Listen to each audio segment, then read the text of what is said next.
Assalamualaikum warahmatullahi wabarakatuh. Salam sejahtera bagi kita semua. Perkenalkan nama saya Safwa Ena Qurani. Saya mahasiswa Universitas Sriwijaya, Fakultas Keguruan dan Ilmu Pendidikan, Prodi Pendidikan Guru Pendidikan Anak Usia Dini. Dengan NIM 06141382530063. Di video ini saya akan menyampaikan materi pembelajaran tentang pemecahan masalah dalam konteks perkembangan kognitif anak usia dini untuk memenuhi tugas mata kuliah perkembangan kognitif anak usia dini. Yang pertama adalah pengertian pemecahan masalah pada anak usia dini dan hubungannya dengan perkembangan kognitif anak usia dini. Anak usia dini adalah anak yang berusia 0 sampai 6 tahun, di mana pada masa-masa ini anak sering disebut dengan masa kemasan atau golden age, yaitu periode di mana perkembangan kognitif anak berkembang sangat pesat. Pada tahap ini, anak mulai mengenali dunia dengan eksplorasi sensorik, bahasa awal, dan pengalaman sederhana mengenai lingkungan sekitar. Nah, salah satu kemampuan yang berkembang adalah pemecahan masalah. Kemampuan pemecahan masalah pada anak usia dini dapat dipahami sebagai kemampuan mengenali hambatan sederhana, seperti ketika kesulitan menyusun balok, mencari mainan, atau kesulitan dalam membuka botol.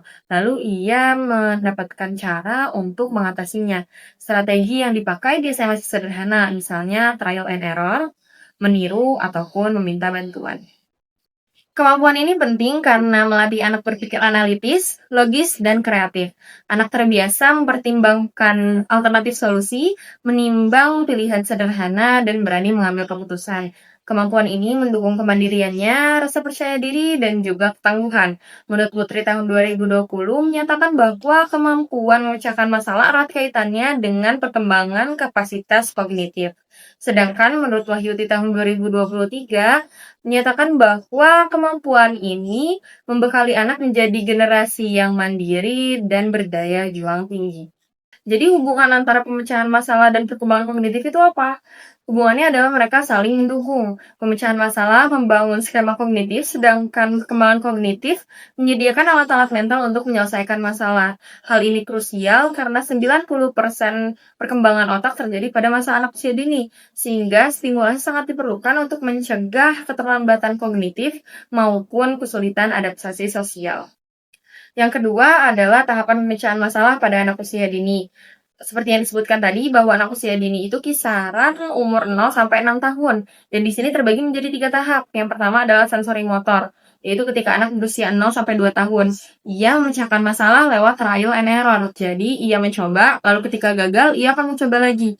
Yang kedua adalah profesional awal, yaitu ketika anak umur 2 sampai 4 tahun. Di sini anak mulai menggunakan simbol, bahasa, dan imajinasi.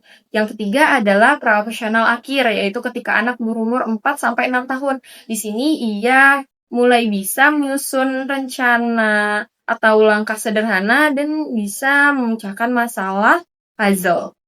Jadi, perkembangan ini tuh tidak kaku, melainkan dipengaruhi faktor lingkungan, stimulasi bermain, dan juga interaksi sosial. Sesuai dengan teori Vygotsky, bahwa interaksi dengan orang dewasa maupun teman sebaya dapat mempercepat perkembangan melalui zona perkembangan proksimal. Penelitian juga menunjukkan bahwa permainan yang dijadikan pembelajaran dapat meningkatkan keterampilan kognitif hingga 25-40%.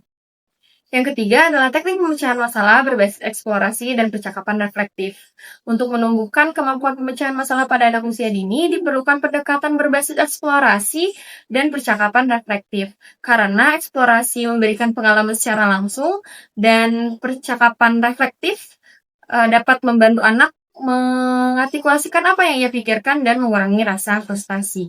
Tahap-tahapannya yaitu ada 3. Yang pertama adalah eksplorasi awal. Di sini anak mengamati masalah melalui penglihatan, gerakan, juga sentuhan.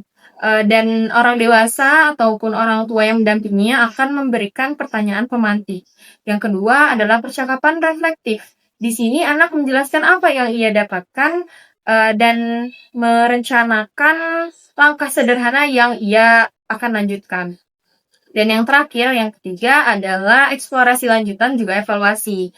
Di sini anak memikirkan solusi secara mandiri, lalu hasilnya akan direfleksikan bersama. Teknik ini sejalan dengan teori Vygotsky mengenai scaffolding, yaitu bimbingan orang dewasa dapat mempercepat transisi anak menuju pemikiran kolaboratif. Penelitian juga menunjukkan bahwa teknik ini meningkatkan kemampuan sosial dan kognitif anak hingga 30-50%. Yang keempat ataupun yang terakhir adalah strategi pembelajaran dan permainan untuk mengembangkan kemampuan pemecahan masalah pada anak usia dini. Pembelajaran untuk anak usia dini harus berbasiskan permainan karena itu adalah cara yang paling efektif bagi mereka. Berbagai cara diantaranya adalah permainan puzzle bongkar pasang.